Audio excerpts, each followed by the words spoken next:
J'avoue humblement ne pas avoir la réponse à la question qui fâche. Qui va payer la procédure américaine des époux Macron contre Candace Owen? Côté Candace, c'est elle, elle a reçu beaucoup d'aide, elle a fait une souscription et puis elle est très riche. Côté Macron, il n'y a, y a que deux hypothèses. La première, c'est que c'est l'État français qui va banquer.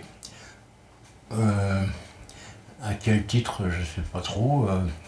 Macron est couvert par l'immunité présidentielle.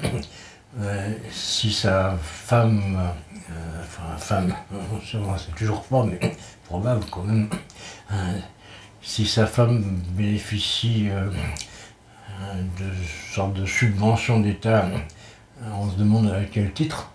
Elle n'a aucune fonction officielle à part être la marraine des pièces jaunes. À mon avis, elle ne va pas s'en vanter, vu le pognon qu'elle a étouffé. Bon. Mais pour une copine, c'est pas pour elle. C'est du vol désintéressé. C'est bien. Donc, de toute façon, c'est évidemment Macron qui décide, puis après, quand il arrivera en fin de règne, on risque de lui demander quand même des comptes.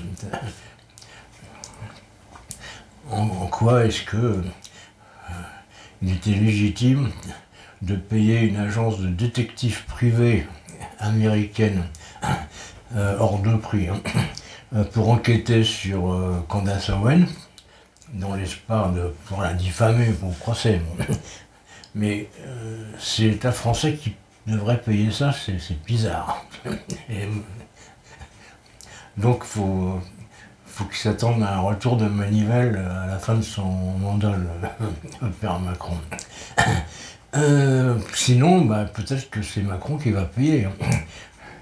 Alors comme on évoque quand même des sommes astronomiques entre les avocats hors de prix et les fameux détectives également hors de prix, on évoque des sommes qui pourraient monter à 5 millions de dollars. Alors si Macron il a cet argent-là, c'est première nouvelle, parce que quand il faisait ses déclarations pour l'ISF, il était juste à la limite. Il était sanctionné pour ça d'ailleurs. Mais il n'avait pas 5 millions de dollars ou plus. Ça a étonné beaucoup de gens d'ailleurs. Comme apparemment il avait gagné beaucoup de trucs chez Rothschild, où était passé le pognon, on ne sait toujours pas. Au Galapagos, ou peut-être au Delaware déjà. Donc, dans les deux cas, il va avoir des ennuis, d'autant plus qu'il y a une très très forte probabilité pour que le couple présidentiel perde le procès. C'est très très très mal engagé. Enfin, à mon avis, je peux me tromper.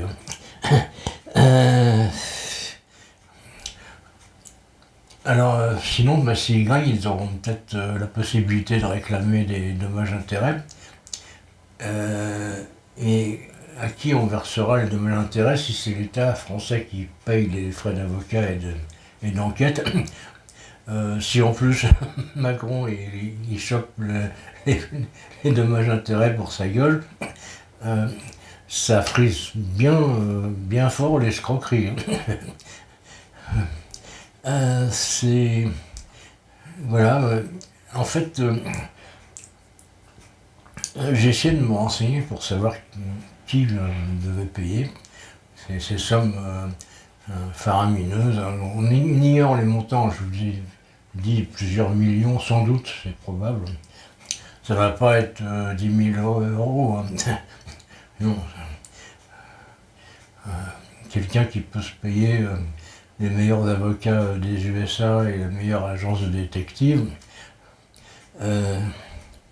c'est qu'il a du fric hein, quand même. Alors soit c'est le sien, soit c'est celui de l'État, mais... Alors, on connaît pour les sommes, on ne sait pas qui paye.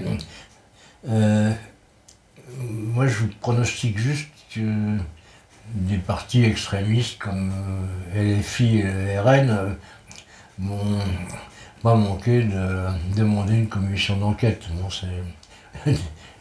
quelle que soit l'option, hein, que ce soit Macron qui paye des fortunes avec quel argent, ou l'État, d'avancer avec quel argent c'est le nôtre, mais est-ce qu'il a le droit